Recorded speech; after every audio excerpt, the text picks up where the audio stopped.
제1부 구약에 나타난 예수 그리스도의 재림. 제1장 승리하시는 그리스도. 구약 성경의 주제는 예수 그리스도의 재림이다. 왜냐하면 모든 구약 성경은 구구절절히 예수 그리스도께서 이 땅에 오셔서 그분의 왕국을 세우시는 것을 보여주기 때문이다. 물론 구약을 기록한 기자의 관점으로 보았을 때 그것은 그리스도의 재림이라기보다는 단지 그분의 일회적인 오심이었다. 하지만 성경의 모든 예언과 주후 20세기 말까지의 모든 역사를 지켜본 우리는 그 모든 예언들이 초림보다는 재림에 맞춰진다는 사실을 분명히 알 수 있다. 바로 이 점이 대부분의 학자들이 이해하지 못하는 부분이다. 그들이 생각하는 바로는 구약은 예수 그리스도의 초림을 다루는 것이고 신약은 예수 그리스도의 재림을 다루는 것으로 이해하는 것이 자연스러울 것이다. 그리스도께서는 초림 때는 죄인을 구속해 주러 오신 반면 재림 때는 온 세상의 심판주요 만왕의 왕으로 오신다. 이 점에 있어서 구약 성경은 죄인의 구주 되시는 그리스도의 초림보다는 그분이 자신의 왕국의 왕으로 오시는 재림을 훨씬 더 많이 제시하고 강조한다. 구약 성경은 예수 그리스도의 탄생과 고난과 죽으심도 기록하지만 더 많은 부분에 있어서 이스라엘이 겪는 대환란이라든지 이방 민족들이 하나님의 백성 이스라엘을 대적하는 모습, 모든 이방 민족들을 무너뜨리고 세우시는 예수 그리스도의 왕국, 시편 2편 9절, 다니엘 2장 44절, 아마겟돈 전쟁, 요엘 2장, 의의 태양이로 오시는 예수 그리스도, 말라키 4장 2절, 재림의 행로, 이사야 11장 16절, 천년왕국 성전, 에스겔 40에서 46장, 천년왕국 때의 자연 회복, 이사야 11장 6에서 9절, 재림 때 있을 민족들의 심판, 아모스 1에서 2장, 재림 때 산들의 정상에 우뚝 서서 그분이 도성이 될 시온산 예루살렘,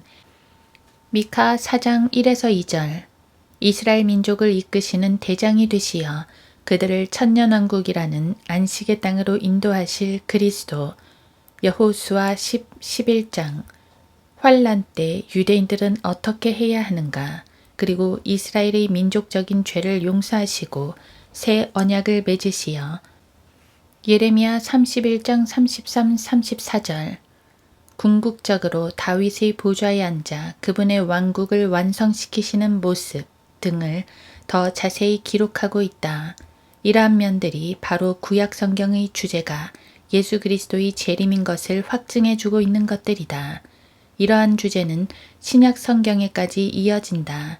총 87장밖에 안 되는 히브리서를 제외한 13권의 바울 서신을 빼면 사복음서와 사도행전, 히브리서와 야고보서, 그리고 베드로후서와 계시록으로 이어지는 주제는 구약 성경과 연결된 주제이다.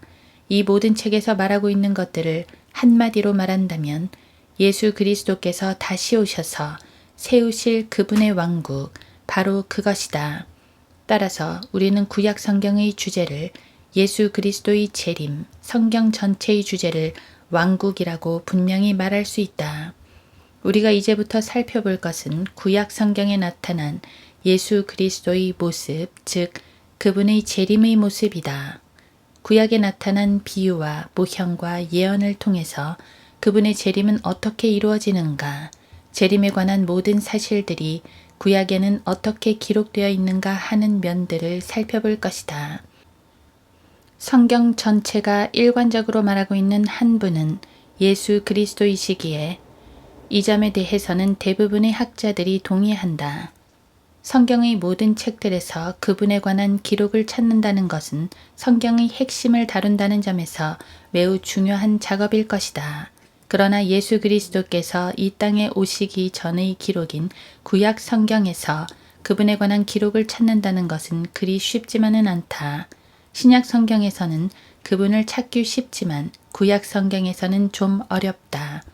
신약에서는 어디를 펼쳐봐도 예수님이 계신다. 사복음서에는 예수님의 생애가 다루어져 있고 사도행전에서는 그분을 전파하는 사도들의 모습, 여러 서신서에서는 그분에 관한 모든 교리들, 그리고 요한계시록에는 그분에 관한 예언들이 있다. 신약 성경 어디를 펼쳐봐도 예수 그리스도를 쉽게 발견할 수 있다. 그러나 구약 성경은 좀 다르다. 예수 그리스도께서 직접 나타나셔서 활동하지 않으시기 때문이다. 대신 구약 성경은 그분에 대한 모형과 예언으로 가득 차 있다. 그러므로 우리는 그리스도의 모형이 되는 인물들과 사건들을 자세히 살펴봐야 하며 그분에 대한 예언을 연구하는 것도 게을리해서는 안 된다. 이러한 연구는 하나님의 영으로 인도함을 받으며 성경이 말씀하는 바는 무엇이든지 그대로 믿으려고 하는 성경대로 믿는 그리스도인들에게는 그리 어렵지 않지만 하나님의 말씀을 교단 교리와 자기들의 생각의 틀 안에서만 해석하고자 하는 학자들과 그들에게 배운 무지한 영적 소경들에게는 매우 어려운 문제가 될 것이다. 구약 성경은 예수 그리스도의 재림에 관한 모형과 예언으로 가득 차 있다. 이것을 전개해 나가기에 앞서 먼저 시편 78편을 보자. 내가 입을 열어 한 비유로 난해한 옛 말들을 말하리니 시편 78편 2절. 이 말씀은 마태복음 13장 35절에서도 인용된 구절이다. 비유는 예수님께서도 친히 즐겨 사용하시던 방법으로서 어떤 사실을 가르치기 위해 사용되는 하나의 도구이다. 특별히 시편 78편에서는 앞으로 올 세대에게 무엇인가를 가르치시기 위해 비유를 사용하고 있다. 즉 미래에 있을 일들과 관련하여 사용된다는 것이다. 호세아 12장에서의 비유는 미래의 일을 예언하는 것과 연관된다. 내가 또한 선지자들을 통하여 말하였고 내가 환상들을 많이 늘렸으며 선지자들의 사역을 통해서 비유를 사용했노라. 호세아 12장 10절. 여기서 선지자들의 사역은 미래 일들을 예언하는 것이었다. 그러므로 미래 일들은 비유로 예언되고 과거 일들은 미래 일들을 미리 보여주는 모형이 된다. 그래서 우리가 알 수 있는 것은 구약을 읽을 때 우리는 모형으로서 비유를 대한다는 것이다. 이러한 모형들은 선지자들이 말했던 직접적인 예언과는 달리 비유적인 예언, 즉 간접적인 예언이 되기도 한다. 참으로 구약은 모형에 있어서 매우 풍성하다. 창세기 3장에서 피를 흘린 어린 양이 예수 그리스도의 모형인 것부터 시작해서 구약 성경은 모형으로 가득 찬 책이다. 그리고 그 모형들은 각각 그 원형, 즉 실체의 모습을 보여주고 있다. 출애굽기에서 모세가 만든 성막은 하나님께서 그에게 산에서 보여주신 모양에 따라 만들어졌다. 출애굽기 25장 40절, 히브리서 8장 5절. 이것 역시 모형인데 이에 대한 실체, 즉 원형은 하늘에 있는 더 크고 더 온전한 성막이다. 히브리서 9장 11절. 창세기 14장에서 아브라함은 전쟁에서 돌아올 때 멜키세덱에게 11조를 바쳤는데 그 멜키세덱은 예수 그리스도의 모형이다. 아브라함은 팔레스타인 땅을 약속받았지만 그 약속은 그의 자손들이 이집트 땅에서 나온 후에 이루어질 것이라고 예언되었으며 그 예언은 모세와 더불어 출애굽할 때 성취된다. 그러나 이러한 성취 또한 앞으로 있을 더 큰 사건, 즉 예수 그리스도께서 재림하실 때 그분의 백성이 안식의 땅에 들어가는 사건에 대한 모형이다. 또한 아브라함에게 주어진 그 땅에 대한 언약은 여호수아가 12지파에게 그 땅을 분할한 것으로 성취되었고 솔로몬이 그 땅을 다스린 것으로 재성취되었었다. 열왕기상 4장 21, 24절. 그러나 그 언약은 예수님께서 천년왕국 때에 왕의 수여 지역으로 그 땅을 직접 다스리시는 더 큰 사건을 기다리고 있다. 이처럼 구약 성경에 나오는 많은 사건들은 실체를 바라보고 있는 모형적인 사건들로 제시된다. 물론 그 사건들은 그 자체로 완전한 사건들이고 분명한 역사이다. 그 사건들이 모형이 된다고 해서 자유주의자들이 주장하는 것처럼 그 사건들의 역사성이 흐려지는 것은 절대로 아니다. 하지만 그러한 사건들은 선지자들이 말한 예언과 같은 강도로 미래 일들을 알게 하는 예언적인 모형들이다. 어떤 것은 그리스도의 초림에 대한 모형이고 어떤 것은 재림에 대한 모형이며 어떤 것은 초림과 재림 둘 다에 대한 모형이다. 이제 우리는 이러한 모형들과 또 선지자들이 말한 예언들을 함께 다루면서 그 성취를 미리 살펴볼 것이다. 첫사람 아담과 마지막 아담. 우리는 구약 성경에서 고난받는 종의 모습도 보지만 승리하시는 왕의 모습도 본다. 그러한 모습들은 직접적인 예언으로 등장하기도 하지만 여러 경우들, 예컨대 모세오경을 포함한 모든 역사적인 사건들에서 등장하는 여러 인물들의 모습을 통해서도 볼 수 있다. 그러한 경우를 우리는 모형이라고 한다. 구약은 이러한 모형들과 예언들로 가득 차 있다. 그리고 이 모든 예언들과 모형들은 거의 대부분 예수 그리스도의 재림을 여러 가지 각도로 보여주고 있다. 성경에서 모든 모형적인 인물들 중에 처음으로 등장하는 인물은 두말할 나위 없이 아담이다. 사실 그리스도의 모형이 됨에 있어서 일치되는 모형이라기보다는 대조되는 모형이다. 왜냐하면 아담 안에서는 모두가 죽지만 그리스도 안에서는 모두가 살기 때문이다. 하지만 아담과 그리스도는 매우 밀접하게 비교되어 설명된다. 아담은 첫사람이라고 묘사되고 그리스도는 마지막 아담이라고 묘사된다. 아담은 이 세상에 죄를 가져왔고 그리스도는 이 세상에 구원을 가져왔다. 아담은 인류에게 저주를 가져왔고 그리스도는 은혜와 생명을 가져왔다. 이러한 대조는 로마서 5장에서 구체적으로 나타난다. 그 범죄와는 다르지만 그 값없는 선물도 그러하도다. 만일 한 사람의 범죄로 인하여 많은 사람이 죽었다면 더욱더 하나님의 은혜와 한 사람 예수 그리스도로 인한 은혜로 말미암은 선물이 많은 사람에게 풍성하였느니라. 또 그것이 범죄한 한 사람으로 인한 것과는 다르지만 그 선물도 그러하도다. 이는 심판은 한 사람으로 말미암아 정죄에 이르렀지만 값없는 선물은 많은 범죄로 인해 의롭다 하심에 이르기 때문이라.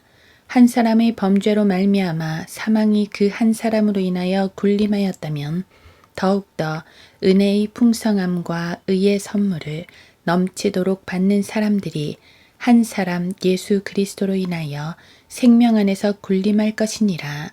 로마서 5장 15에서 17절.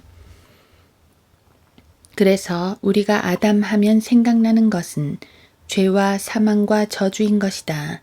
이것은 예수 그리스도의 초림 사역과 관계해서 아담이 잃어버린 생명을 그리스도께서 되찾으시는 관점으로 대조를 이루고 있다. 아담은 비록 모든 인류의 조상이지만 불명예스러운 위치를 점유하고 말았으며 우리 주 예수 그리스도와 정확하게 대조되는 위치에서 그분의 모형이 되고 있는 것이다. 그런데 아담은 또 다른 면으로도 그리스도의 모형이 된다.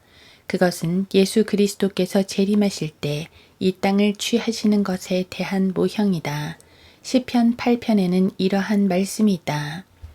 사람이 무엇이기에 주께서 그를 마음에 두시며 인자가 무엇이기에 주께서 그를 돌보시나이까. 주께서 그를 천사들보다 조금 낮게 지으셨으며 영화와 존귀로 그에게 관을 씌우셨나이다. 주께서는 그로 하여금 주의 손으로 지으신 작품들을 다스리게 하셨으며 만물을 그의 발 아래 두셨으니 시편 8편 4에서 6절. 이 말씀은 하나님께서 아담을 창조하셨을 때 그에게 땅을 다스리라고 주신 통치권을 잘 묘사하는 말씀이다. 하늘과 땅을 창조하신 하나님께서는 인간에게 그 땅을 통치하도록 하셨다. 그가 통치할 때 주의 손으로 지으신 작품들, 즉 그분의 피조물들인 만물은 인간에게 복종하도록 되어 있었다. 이것이 창세기 1장 28절에서는 하나님의 형상대로 창조된 아담에게 다산하고 번성하며 땅을 다시 채우고 그것을 정복하라. 그리고 바다의 고기와 공중의 새와 땅 위에서 움직이는 모든 생물을 다스리라는 말씀으로 명령된다. 이 말씀은 요즘 젊은이들 사이에서 유행하고 있는 신학사조에서 말하고 있는 것처럼 소위 문화 명령이 아니다. 하나님께서는 성경 어디에서도 세상 문화를 변혁시키라는 명령을 주신 일이 없다. 열심 있는 젊은 그리스도인들이 이 악한 세상을 그대로 보고 있을 수 없어 그들의 선한 양심에 따라 정치, 경제, 사회, 문화 등 각종 분야에 대해 그리스도의 복음으로 이 세상을 변화시킨다며 노력하고 있으나 성경 어디를 보아도 이 세상이 변화되거나 나아진다는 말씀이 없다. 오히려 이 세상은 이 세상 신인 사탄을 따라 점점 더 악해진다고 되어 있다.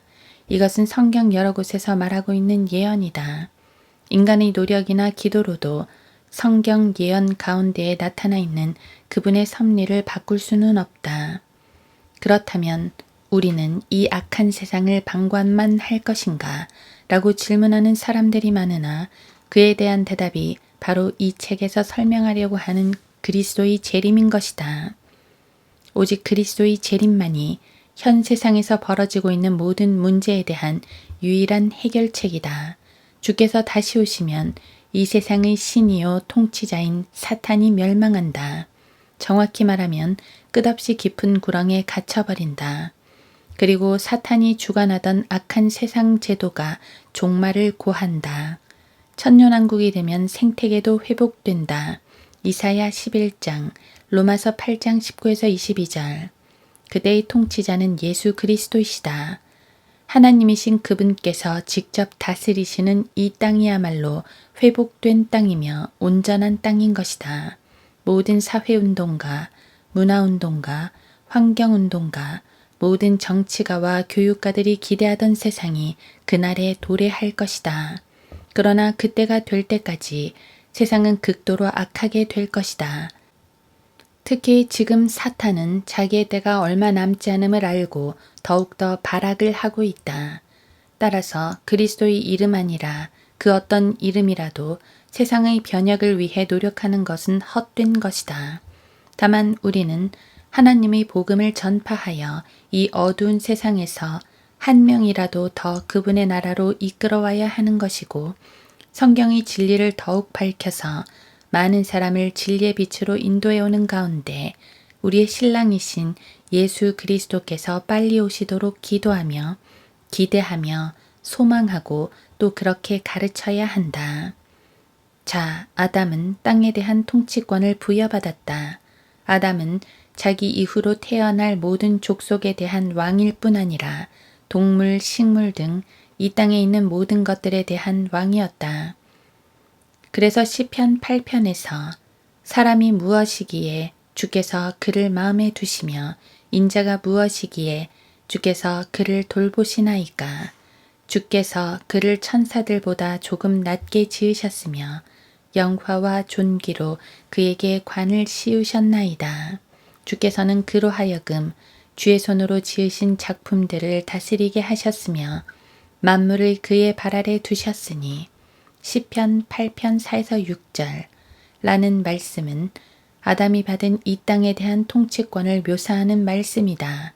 인간은 이처럼 천사들보다는 조금 낮게 지음을 받았어도 결국 영화와 존귀로 관을 쓸 존재인 것이다.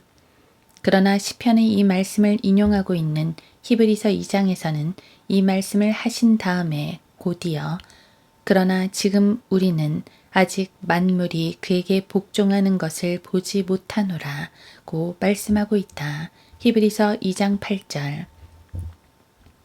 결국 아담이 범죄로 말미암아 땅을 잃어버리게 된 것을 말한다. 아담의 범죄는 인류에게 두 가지 비극을 가져왔는데 하나는 모든 인류가 죄 가운데 태어나게 되었다는 것과 또 하나는 이 땅에 대한 지배권을 상실하게 되었다는 것이다. 인간은 여전히 만물의 영장이지만 아담의 타락 이후로 인간이 땅에 대해 갖던 지배권은 상당히 약해진 것이 분명하다. 그 전에 아담은 이 땅에서 나는 것은 무엇이든지 자유롭게 먹을 수 있었으나 이제 땅은 아담의 말을 듣지 않고 대신 가시와 엉겅퀴를 내게 되었다. 창세기 3장 17에서 19절. 그가 무엇인가를 먹기 위해서는 얼굴에 땀을 흘려야만 했다. 땅은 아담으로 인해 저주를 받게 된 것이다. 로마서 8장에서도 말하고 있는 바와 같이 모든 피조물들이 함께 신음하고 있다는 것은 이 자연계도 고통받는 가운데 빨리 회복되기를 소망한다는 것이다. 자, 아담을 통해 다스리려 하시던 이 피조세계는 시편 8편이나 히브리서 2장과 같이 아름다워야 한다. 이사야 11장에서처럼 이리가 어린 양과 함께 거하며 표범이 새끼 염소와 함께 눕는 모습이 되었어야 한다. 아담은 그러한 세상의 의로운 통치자로 임명되었던 것이다. 그러나 결국 아담은 범죄했고 이 땅에 대한 의로운 지배력을 잃게 되었다. 저주받은 상태에서 인간은 어떤 것도 할 수 없다. 이제 인간이 할 수 있는 것은 경작이라는 미명하에 벌이고 있는 온갖 훼손과 파괴 행위뿐이다. 이 훼손과 파괴가 극에 달해 지금의 황폐한 땅의 모습이 된 것이다. 저주받은 상태에 있는 인간으로서는 아무리 노력을 해도 이 땅을 원래의 상태로 돌려놓을 수 없다. 이 일은 인간에 대한 저주가 풀려나야만 한다. 단지 그리스도의 피로 구원받는다는 말이 아니다. 한 죄인이 구원받으면 그에게는 내세가 보장되며 하나님과 함께하는 모든 축복이 보장된다. 하지만 죄인이 구원받았다고 이 땅이 회복되는 것이 아니다. 이 땅이 회복되는 것은 우리의 몸이 구속되는 것과 관련된다. 이 일은 우리 주 예수 그리스도께서 다시 오실 때에만 가능하다. 그때 신음하고 있는 모든 자연계도 저주에서 풀리고 원래의 아름다운 모습으로 회복될 것이다. 바로 그 일을 둘째 아담이신 그리스도께서 하시는 것이다. 다시 히브리서 2장으로 돌아가서 성령께서 무엇이라고 말씀하시는가 보자. 6에서 7절에서는 인간을 천사보다 조금 낮게 지으셨으나 영광과 존귀로 관을 씌우셨으며 8절에서는 만물을 인간의 발 아래 복종케 하셨다고 말한다. 그러나 같은 절에서는 아직 만물이 인간에게 복종하지는 않는다고 말한다. 그리고는 다음에 바로 해결책을 제시하는데 그것은 바로 예수 그리스도의 나타나심이다. 그분은 인간과 같이 천사들보다 조금 낮아지셨다. 그리고 이제 영광과 존귀로 관을 쓰셨다. 그분이 바로 둘째 아담으로서 첫째 아담에게 주셨으나 실패한 그 땅에 대한 통치권을 차지하셔야 할 분이다. 그런데 아담이 잃어버린 것, 즉 땅을 회복시키려고 보니 인간에게는 더 급한 것이 있었다. 그것은 바로 죄인의 구원이었다.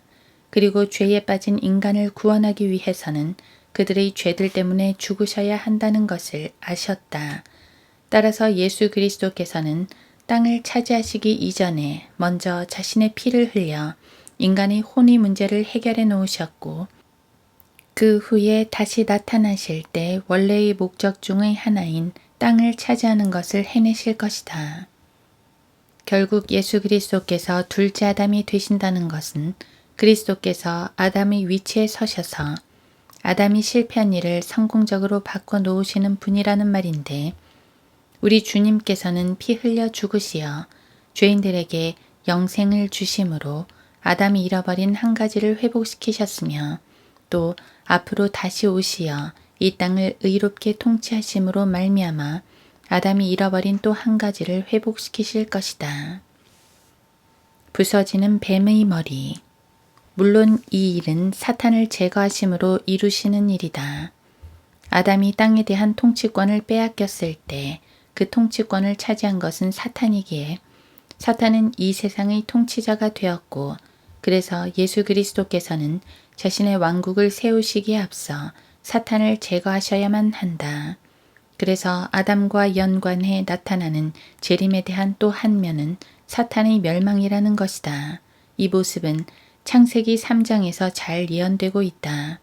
아담의 범죄 이후 하나님께서는 아담과 이브 그리고 사탄을 저주하셨는데 인간에 대한 저주는 회복을 전제로 한 저주인 반면 사탄에 대한 저주는 완전한 저주였다. 왜냐하면 사탄은 머리가 부서지기 때문이다. 내가 너와 여자 사이에 또 내 씨와 그녀의 씨 사이에 저기를 두리니 그녀의 씨는 너희 머리를 부술 것이요 너는 그의 발꿈치를 부술 것이라. 창세기 3장 15절. 여기서 그녀의 씨가 예수 그리스도라 함은 두말할 나위가 없다. 기본적으로 여자에게는 씨가 있을 수 없다. 따라서 여자의 씨라고 불릴 수 있는 분은 오직 남자 없이 태어난 유일한 분, 즉 예수 그리스도신 것이다. 이 예언에 따르면 예수 그리스도와 사탄은 큰 싸움을 하게 된다. 그리고 사탄은 예수 그리스도의 발꿈치를 부술 것이고 예수 그리스도는 사탄의 머리를 부술 것이다. 사탄이 타락한 이래로 인류 역사 가운데는 크고 작은 영적 전쟁들이 한 번도 끊기지 않고 있어 왔다. 사탄은 자기의 세력으로 하나님을 향해 끊임없이 대적했는데 주로 하나님께서 누군가를 세우시면 그를 무너뜨림으로 하나님의 계획을 방해하거나 예를 들면 아담이나 노아 등 또는 이방 왕국들을 구성해 하나님이 세우신 왕국을 대적하는 것이었다.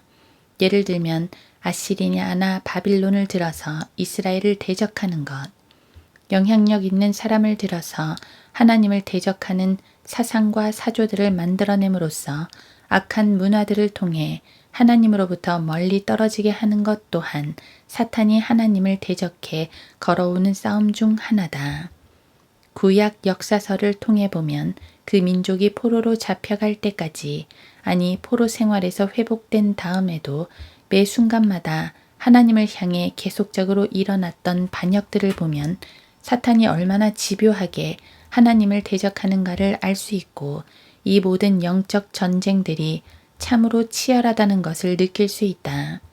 그러다가 이번에는 사탄이 커다랗게 한번 걸려들었다. 지금까지의 모든 싸움들보다 엄청나게 큰 싸움이 벌어진 것이다. 사탄은 이번을 절호의 기회로 여겼다. 온 우주의 모든 영적 존재들이 집중하는 가운데 큰 접전이 일어난 것이다. 바로 십자가에서 말이다. 이번에 사탄은 예수 그리스도와 직접 맞붙었다. 그는 그리스도를 십자가에서 죽여버림으로 절대적인 승리를 확신했는지도 모른다. 온 우주의 창조주께서 자신의 피조물들 앞에서 하나님께 버림받아 비참하게 죽어가신 것이다.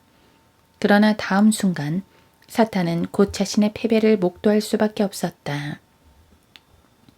우리 주님은 죽으심으로써 죄인들을 자신의 피로 구원하시어 사탄에게 사로잡혀 있었던 수많은 사람들을 구해내셨으며 또 능력으로 부활하심으로써 자신이 하나님의 아들임을 입증해 버리신 것이다. 이것이 십자가에서의 승리였다. 사탄은 이처럼 그리스도의 발꿈치를 물었지만 그리스도께서는 그 상처 가운데서 패배하지 않으시고 일어서시어 그분의 승리를 선포하신 것이다. 그때까지의 모든 싸움은 사탄이 승리한 것처럼 보였는지 모르지만 이번 대접전은 우리 주 예수 그리스도의 통쾌하신 승리였다. 십자가에서 사탄은 패배의 쓴잔을 맛본 것이다. 그러나 우리가 절대 간과하지 말아야 할 사실은 비록 이때 사탄은 패배했을지라도 결코 멸망하지는 않았다는 사실이다. 멸망하지 않았다는 것은 머리가 부서지지 않았다는 말이다. 많은 사람들은 십자가의 승리에 너무 심취한 나머지 십자가에서 사탄의 머리가 부서져 버렸다고 생각한다.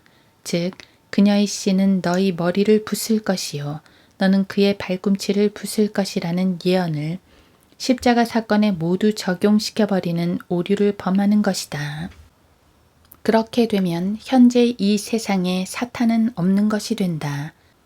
사탄이 없다면 그리스도인들은 승승장구하며 세상은 그리스도의 빛으로 날로 발전해야만 한다.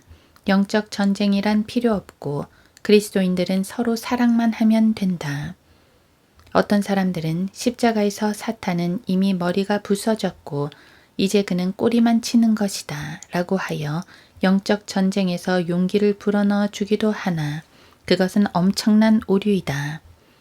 그러한 용기는 용기가 아니라 오히려 만용이며 영적 전쟁에서 적장에 대해 너무 얕잡아 봄으로 패배하게 하는 결과만 낳게 한다. 우리의 대적 마귀는 아직도 두 눈을 시퍼렇게 뜨고 머리가 성성한 채 온 세상을 미혹하며 성도들을 박해하고 있다. 그렇다고 그를 두려워하라는 말은 아니다. 우리가 그리스도의 보혈과 살아계신 하나님의 말씀을 굳게 잡고 우리 주 예수 그리스도의 이름을 힘입어 대적한다면 우리는 마귀를 이길 수 있다. 어쨌든 그는 패배자이기 때문이다. 하지만 링 위에서 패배를 판정받았지만 거기에 승복하지 않고 링 아래로 내려와 관중들에게 폭력을 휘두르는 악한 선수와 마찬가지로 사탄은 비록 십자가에서는 패배했지만 아직 부서지지 않은 머리로 여전히 분노와 살기를 가득 머금고 하나님과 그분의 백성들을 대적한다. 그러면 사탄의 머리가 부서진다는 예언은 어떻게 된 것인가? 창세기 3장 15절의 말씀은 반만 성취된 채로 사라지고 말 것인가? 절대 그렇지 않다. 아직 그 예언은 반밖에 성취되지 않았지만 이제 곧 그 나머지 예언은 성취될 것이다. 즉 우리 주 예수 그리스도께서 재림하실 때 사탄의 머리는 산산조각이나 부서지고 만다는 것이다. 그의 머리가 아직 부서지지 않았다는 말씀은 로마서 16장에서 직접 확인할 수 있다. 평강의 하나님께서 사탄을 속히 너희 발 아래 부수실 것이니라. 로마서 16장 20절. 십자가 이후에 사도 바울이 로마서를 기록할 당시에도 사탄은 부서지지 않았다. 오히려 바울은 하나님께서 사탄을 속히 부숴주실 것을 바라고 있다. 그래서 이 사건은 여전히 미래에 속해 있다. 하지만 그날은 가까웠다.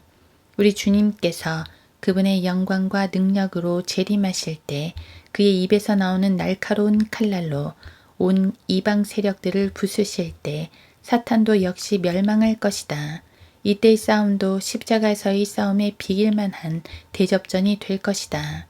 하지만 십자가에서는 자신의 피를 흘리시면서 승리하셨지만 재림 때의 그분은 자신의 피는 한 방울도 흘리지 않으실 것이고 오직 그를 대적하는 무리들의 피만 흥건히 흘리실 것이다. 이때의 대접전은 지금까지 있었던 어떤 전쟁에도 결코 견줄 수 없을 만한 큰 전쟁이 될 것이다.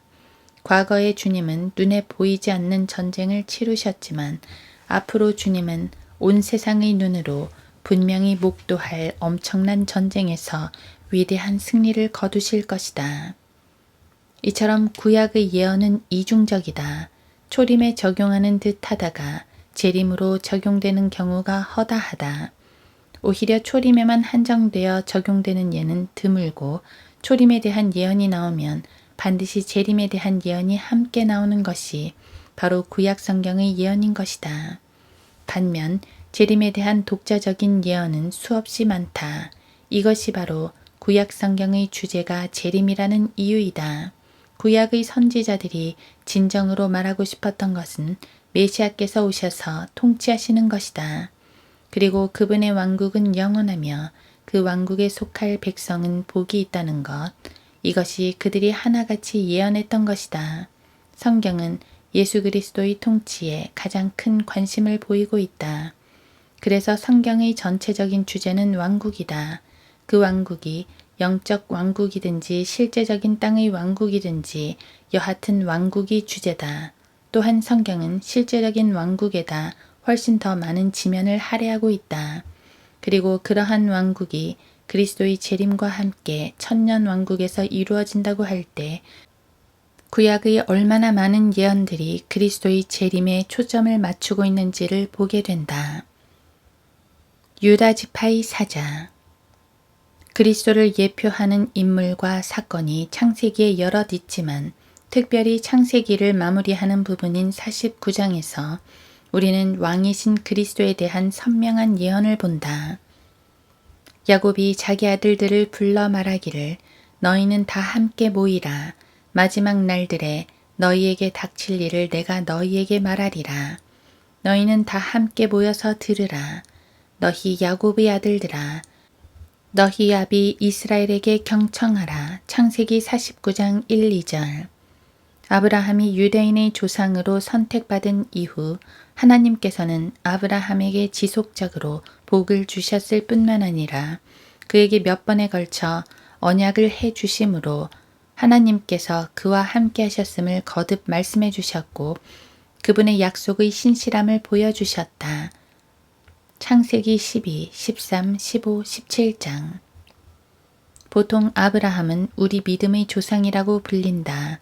그것이 사실인 것은 단순히 그의 믿음이 우리에게 본이 된다는 것뿐 아니라 그를 통해 약속의 씨인 예수 그리스도께서 나오셨고 우리는 그분을 믿음으로 인해 아브라함과 마찬가지로 믿음에 의한 의를 힘입게 되어 믿음으로 그의 자손이 되었기 때문이다. 창세기 22장 17절에서 아브라함의 씨를 하늘의 별들처럼 많게 하신다는 약속은 분명 하늘에 속한 백성인 그리스도인들을 지칭하는 말일 것이다.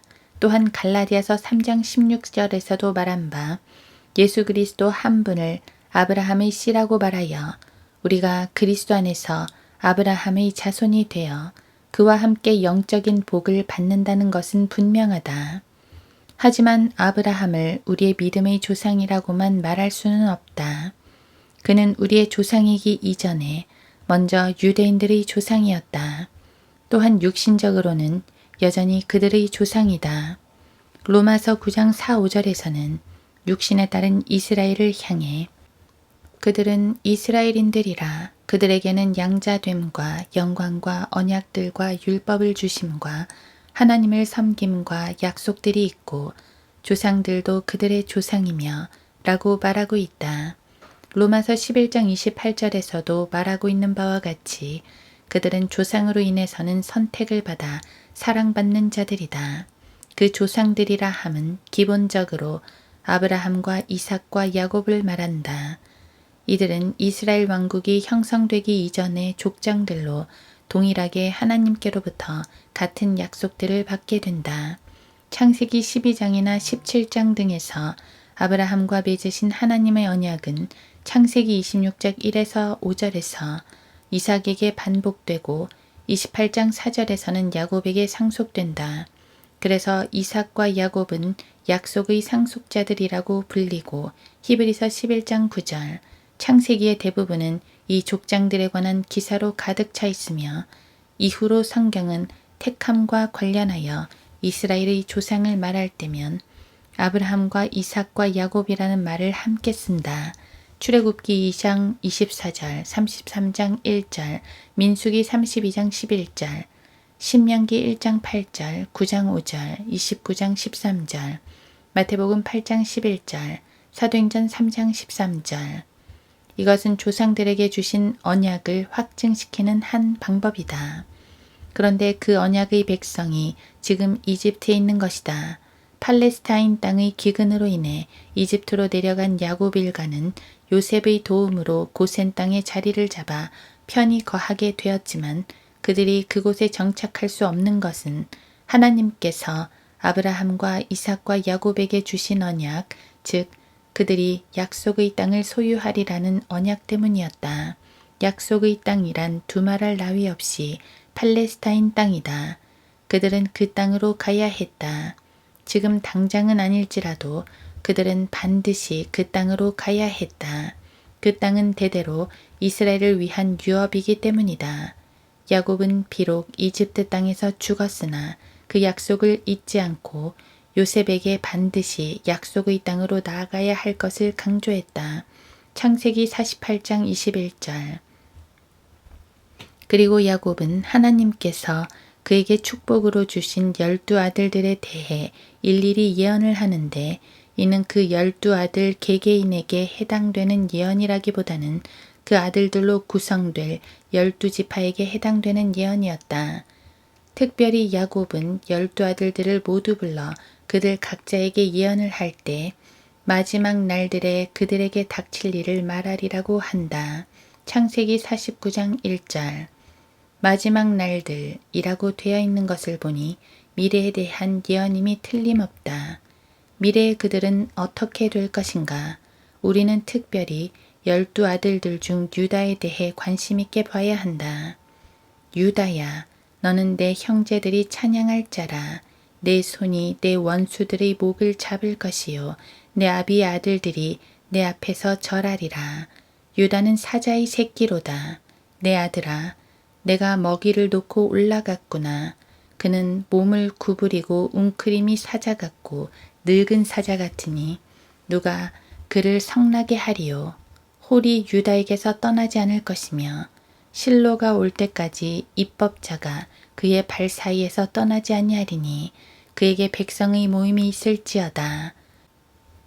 그의 나귀 새끼를 포도나무에 메고 그의 암나귀 새끼를 선별한 포도나무에 메며 그의 옷들을 포도주로 빨고 그의 의복을 포도의 피로 빨았도다. 그의 눈은 포도주로 붉을 것이며 그의 이는 젖으로 하얗게 되리라. 창세기 49장 8에서 12절. 유다에게 주어지는 이 예언은 유다가 왕권을 이어받겠다는 예언이다. 유다는 형제들 가운데 찬양받을 만큼 으뜸이 된다. 10절에서는 홀, 즉 통치권이 유다에게서 나온다고 되어 있고 입법자가 그에게서 이어진다고 되어 있으며 백성들이 그에게 모인다고 되어 있다. 분명히 유다 지파에서 왕이 나온다는 예언이다. 이 예언으로 인해 다윗 이후로는 유다 지파가 왕가가 되었다. 솔로몬 이후에 여로보암과 르호보암이 갈라졌지만 북왕국은 어차피 정통성이 없었다. 그 정통성은 유다를 통해 그것도 다윗을 통해 남왕국 유다에서 이어져 내려왔다. 하지만 이 예언은 단지 유대 왕국이 유다 지파 출신의 왕을 모시게 된다는 말에 한정되지 않는다. 이 예언은 두말할 나위 없이 예수 그리스도께 적용되는데 그분은 유다 지파에 속하셨을 뿐 아니라 다윗의 아들이기도 했다. 사실 유다에게 한 이 예언은 예수 그리스도에게 온전히 적용된다. 그리스도께서는 어떤 유다 지파의 왕이 칭송받은 것보다도 더 많은 찬양을 받으셨고 또 받으시고 계시며 앞으로도 받으실 것이다. 또한 땅의 모든 만민들이 그분께 절하겠지만 특별히 내 아비의 아들들, 즉 이스라엘의 12지파가 그분께 절하게 된다.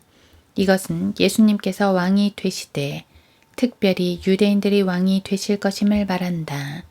그는 홀을 가지고 통치하실 것인데 그 홀은 의로운 홀이다. 시편 45편 6절.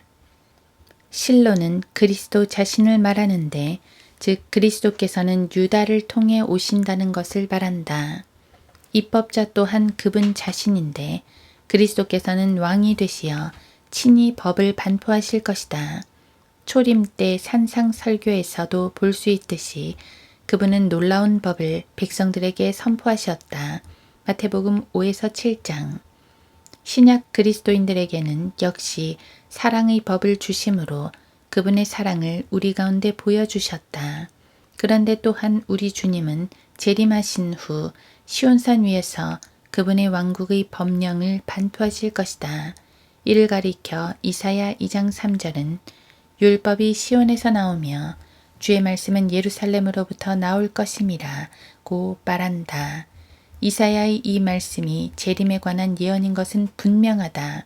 바로 다음 구절인 이사야 2장 4절은 그가 모든 민족들 가운데서 심판하시며 많은 백성을 책망하시리니 그들이 자기 칼들을 두들겨서 보습을 만들며 자기 창들을 두들겨서 낫을 만들 것이요 민족이 민족을 대적하여 칼을 들어올리지 아니할 것이며 그들이 더 이상 전쟁을 연습하지 아니하리라고 되어 있기 때문이다. 주님은 재림하시면서 먼저 그분의 진노로 민족들을 심판하시고 책망하실 것이다. 이사야 63장 1에서 4절. 그 후에 그분은 왕국을 평화롭게 통치하실 것인데 그때는 지구상에 전쟁이 없게 된다. 사람들은 전쟁 무기들을 농기구로 개조해야 할 것이다. 이때 재림하신 왕께서는 시온에서 모세의 율법이 아닌 새로운 율법, 즉 천년왕국의 헌법이 될 만한 법을 반포하실 것이다. 율법은 시내에서 나왔지 시온에서 나오지 않았다. 그래서 이 말씀은 과거 모세에 의해 율법을 받은 것을 설명하는 것이 아니라 미래에 그리스도께서 반포하실 새로운 율법에 대해 예언하는 것이다. 창세기 49장으로 돌아가자. 유다는 사자의 새끼 같다고 언급되며 늙은 사자 같다고도 언급된다. 이 또한 왕 되시는 그리스도에 관한 예언인데 그분은 노련함에 있어서는 늙은 사자 같지만 그 포효함과 힘에 있어서는 젊은 사자 같을 것이다. 그 포효함은 너무 위대해 아무도 그분 앞에 감히 나설 수 없다. 말라키 3장 2절. 또한 요한계시록 5장 5절에서는 그리스도를 향해 유다 지파의 사자라고 말하고 있으며 그분은 계시록 10장 3절에서 사자가 포효하는 것 같은 큰 음성을 발하기도 하신다. 사자는 맹수다. 따라서 재림하시는 그리스도는 온유한 모습이 아니라 무서운 모습으로 오실 것이다. 그분에게서 온유한 모습이나 부드러운 모습은 찾아볼 수 없을 것이다. 초림 때 그분은 연약한 모습이 되셔서 우리의 죄를 갖고 십자가로 오르셨고 지금도 그분의 한없는 사랑으로 우리를 돌보고 계시지만 그날의 그분은 죄인들에게 조금의 자비도 보이지 않으시고 크나큰 진노로 죄인들을 멸하실 것이다. 창세기 49장 11절은 초림 때의 모습을 보여주기도 한다. 그의 나귀 새끼를 포도나무에 메고 그의 암나귀 새끼를 선별한 포도나무에 매어 그의 옷들을 포도주로 빨고 그의 의복을 포도의 피로 빨았도다. 앞부분의 그의 나귀 새끼를 포도나무에 메고 라는 말씀은 초림 때 나귀를 타고 입성하시는 모습을 연상시킨다. 이 구절에서 보는 바와 같이 포도주 또는 포도나무는 기본적으로 피와 연관된다. 그래서 포도나무와 관련해서 나귀 새끼를 연관시키는 것으로 보아 예수님의 초림 때 흘리시는 피를 암시하기도 하는 것이 분명하다. 하지만 이 구절의 뒷부분은 명백히 재림에 관한 구절이다. 그의 옷들을 포도주로 빨고 그의 의복을 포도의 피로 빨았도다. 초림 때 그분은 피를 흘렸을지라도 그분의 옷은 피에 적시지 않았다. 그분의 옷은 벗겨졌기 때문이다. 그러나 그분의 옷이 피에 적셔지는 장면이 있으니 바로 재림 때 행하실 무서운 전쟁에서이다. 보스라에서 물들인 옷을 입고 에돔에서 오는 이가 누구인가? 그의 의복이 화려하고 그의 능력의 위엄으로 거니는 이가 누구인가? 의로 말하는 나니 구원하기에 능력이 있도다. 어찌하여 내 의복이 붉으며 내 옷이 포도즙 틀을 밟는 자 같은가? 나는 홀로 포도즙 틀을 밟았고 백성 중에 나와 함께한 자가 아무도 없었도다. 나의 분함으로 그들을 밟고 나의 진노함 속에서 그들을 짓밟으리니 그러면 그들의 피가 내 옷에 튀어서 내가 내 의복을 모두 얼룩지게 할 것이라. 이사야 63장 1에서 3절. 아마겟돈 전쟁이라 불려지는 이 전쟁에서 그리스도께서는 그의 입에서 나오는 예리한 칼로 민족들을 치시고 계시록 19장 15절 그분의 말발굽으로 그들을 짓밟을 것이다. 그때 그들의 피가 튀어서 주님의 화려한 의복을 적실 것이라고 성경은 예언하고 있다. 초림 때 그분은 자신의 피를 흘리셨지만 재림 때 그분은 원수들의 피를 흘리실 것이다. 이와 같이 왕권을 계승하는 유다는 매우 중요한 위치를 점유하게 되며 특별히 예언과 관련하여서 그런데 그것은 장자권과는 아무 관계가 없다. 성경에서 장자는 중요하지만 그것이 절대적인 것은 아니다. 오히려 중요한 사건이 있을 때마다 장자가 아닌 다른 사람에게로 흐름이 바뀌어버린다. 카인이 장자였지만 아벨이 더 중요했다. 야펫이 장자였지만 셈이 축복의 가계를 이었다. 많은 사람들은 셈이 장자라고 생각하지만 이것은 한글 개역 성경의 오역으로 말미암은 명백한 오류였다. 셈은 모든 에벨 자손의 조상이요 형 야펫의 동생이라. 창세기 10장 21절. 원어로 보나 영어로 보나 셈이 동생이고 야펫이 형이다. 그런데 한글 개역 성경은 거꾸로 셈은 야벳의 형이라고 되어 있어 성경 전체의 흐름에 혼란만을 가져오게 되었다. 셈이 영적 축복을 이어받았다고 해서 그가 장자라고 말할 수는 없다. 또한 에서보다 야곱이 약속을 계승했고 이 경우 에서는 공식적으로 장자권을 포기했다.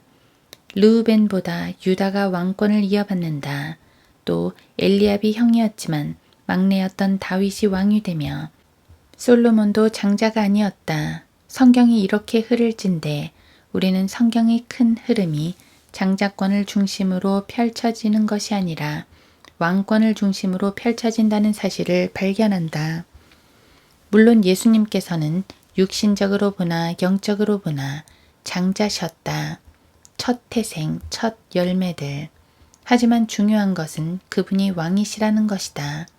그분은 왕으로 예언되셨고 왕으로 나타나셨고 비록 그 백성들에게 거부당하셨지만 이제 다시 왕으로 나타나실 것이다.